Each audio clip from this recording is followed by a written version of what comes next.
सरकार ने फसल वर्ष 2025-26 का पहला अग्रिम अनुमान जारी कर दिया है। अनुमान के मुताबिक इस साल खरीफ में चावल और मक्के की रिकॉर्ड उपज होने की संभावना है, जिस वजह से कुल खरीफ अनाज का उत्पादन रिकॉर्ड स्तर पर पहुंच सकता है। लेकिन जैसा मैंने आपको बताया, दर्द अभी दलहन और तिलहन के उत्पादन पर है, जहां पिछले साल के मुकाबले उत्पादन घटने का अनुमान है। इसके साथ साथ कपास की उपज में भी पिछले साल से कम उत्पादन होने का अनुमान है। सर, खाद्य महंगाई की रोशनी में अगर इस अग्रिम अनुमान के आंकड़ों को पढ़ा जाए तो कैसी तस्वीर उभरती देख रहे हैं आप? इन आंकड़ों का लंबे समय से इंतजार किया जा रहा था और इसके बाद कम से कम कृषि के मोर्चे पर एक तस्वीर हमारे सामने बनती दिख रही है। अगर आप एक लाइन में इसे समझना चाहें तो ये कह सकते हैं कि बम्पर पैदावार है लेकिन मंडियों में मंदी रहेगी। तस्वीर हमारे सामने है। चावल का उत्पादन रिकॉर्ड है, मक्का का उत्पादन रिकॉर्ड है, दलहन के उत्पादन में खासतौर से तुअर का उत्पादन जो आंकड़े आए हैं फ्लैट है, लगभग थोड़ा ही मामूली बढ़ोतरी है। टोटल पल्सेस के उत्पादन में भी एक फ्लैट स्थिति हमें दिखाई दे रही है। तिलहन में थोड़ी बेहतरी है, अपसाइड दिखता है ग्राउंडनट में और सोयाबीन में। टोटल ऑयल तिलहन में भी थोड़ी बढ़ोतरी दिख रही है। कॉटन में और शुगर केन में गिरावट दिख रही है। यहाँ से दो महत्वपूर्ण तथ्य हमें समझ में आते हैं। मंडियों में निश्चित तौर पर आवक बढ़ेगी, सीरियल्स की भी और ऑयल सीड्स की भी मंडी अराइवल्स बढ़ेंगे, राइस और खासतौर से धान की आवक बढ़ेगी।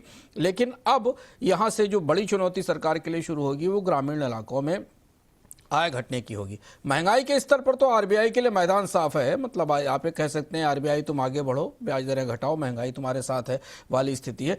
सीपीआई इन्फ्लेशन वैसे ही माइनस में है हेडलाइन करीब 10 बेसिस पॉइंट माइनस में नीचे है। आरबीआई का कंफर्ट लेवल 4% है। तो महंगाई के स्तर पर आरबीआई को कोई बड़ी चुनौती नहीं है। अगर आरबीआई चाहे तो ब्याज दरों में 20-25 बेसिस पॉइंट की कमी कर सकता है, जिस पर हम आगे चर्चा भी करेंगे। लेकिन अब ये जो खरीफ का मौसम है ये ग्रामीण इलाकों में उतना उत्साह लेकर नहीं आएगा, क्योंकि बाजार में आपूर्ति ज़्यादा है, कीमतें डिफ्लेशन की तरफ जा रही हैं। ये डिफ्लेशन उपभोक्ताओं की मदद करेगी, उत्पादकों के लिए चुनौती बनेगी। तो आने वाले दिनों में कैसे बाजार में ये प्ले आउट होता है देखना होगा। दालों के मामले में चूंकि दालों का रिकॉर्ड स्टॉक भी है, दालों का इंपोर्ट भी टूटा हुआ है, तो दलहन में भी हालांकि उत्पादन में कमी है लेकिन फिर भी दलहन की कीमतों पर भी हमें दबाव दिख रहा है। जी बिल्कुल, अगर इस खबर को समझें तो कुछ खट्टी है, कुछ मीठी है। मीठी इसलिए हो सकती है कि खाद्य महंगाई काबू में रहेगी, रिकॉर्ड अगर अनाज का उत्पादन होगा। लेकिन दूसरी तरफ ग्रामीण क्षेत्रों में एक डिफ्लेशन की स्थिति देखने को मिल सकती है। अगर उत्पादन ज्यादा होगा तो सिंपल सी बात है, सरकार कितना अनाज खरीदेगी, और जो अनाज नहीं खरीद पाएगी सरकार, उसका फिर क्या होगा। आगे बढ़ते हैं अगली खबर की ओर, जो जुड़ी है अस्पतालों से और बीमा कंपनियों के विवाद से। अस्पताल और बीमा कंपनी के बीच छिड़े विवाद को निपटाने के लिए बीमा नियामक आईआरडीआई अब सामने आया है। आईआरडीआई ने यह साफ कहा है कि उत्पादकों के उपभोक्ताओं के जो हितों से समझौता नहीं होना चाहिए। दरअसल बीमा कंपनियां अस्पतालों पर यह आरोप लगाती आ रही हैं कि वो जानबूझकर इन्फ्लेट कर बिल बना रहे हैं, ज्यादा पैसा लगा रहे हैं। वहीं दूसरी तरफ जो अस्पताल हैं उनका यह कहना है कि वो बीमा कंपनियां उनकी तरफ से भेजे जा रहे बिलों का भुगतान समय से नहीं कर रही हैं। सर, इस मामले को पूरा समझना हो विस्तार से तो ये विवाद शुरू से अंत तक समझा कैसे जाए? ये बेहद ज़रूरी खबर है और आम पाठकों के लिए, हेल्थ इंश्योरेंस लेने वालों के लिए बेहद ज़रूरी, और सबको पता है, इस पर हम चर्चा भी करते रहें।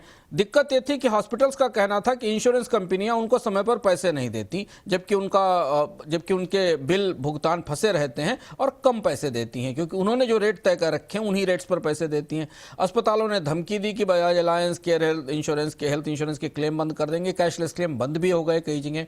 बीमा कंपनियों का आरोप ये था कि अस्पताल मनमाने ढंग से बिल बढ़ा देते हैं और हमारे पॉलिसी में वो कॉस्ट कवर ही नहीं होती है, और ये विवाद इस स्तर तक पहुंचा कि रिश्ते लगभग टूट गए अस्पतालों और बीमा कंपनियों के। कैशलेस क्लेम तो कम बंद हो गए। लंबा समय लगा, 2-3 महीने 4 महीने लगे। उसके बाद जैसा हम बार बार कहा था कि रेगुलेटर को इसमें दखल देना चाहिए, तो अंततः आईआरडीआई की नींद खुली। आईआरडीआई इसमें बीच में आया और उसने जो फैसले लिए हैं, जो कर रहा है इस हेल्थ इंश्योरेंस के झगड़े को सुलझाने के लिए, वो ये है कि एक तो 100% कैशलेस क्लेम का टारगेट दिया है बीमा कंपनियों को। कैशलेस अप्रूवल 1 घंटे में और डिस्चार्ज के बाद 3 घंटे में पूरा पेमेंट हो, ऐसा नियम लाने की तैयारी की जा रही है। हॉस्पिटल और इंश्योरेंस के बीच कंपनियों के बीच सहमति बनाने की कोशिश हो रही है। जो कंपनियां नियम नहीं मानेंगी उनको पेनल्टी लगाई जाएगी, शो कॉज नोटिस दिया जाएगा।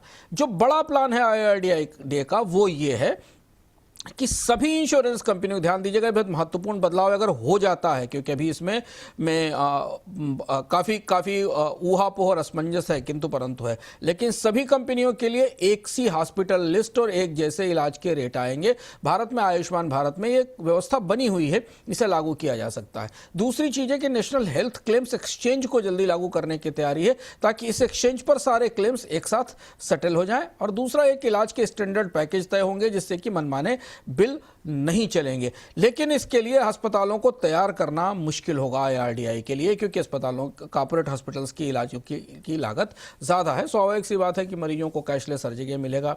इंश्योरेंस कंपनियों के मार्जिन गिर सकते हैं क्योंकि उनको कम रेट पर मानना पड़ सकता है। तो यह मामला सुलझता दिख रहा है। निगाह इस पर रहेगी कि क्या पूरे भारत में एक समान इलाज की दर तय होगी अस्पतालों में। अगर होती है तो बड़ी बात होगी।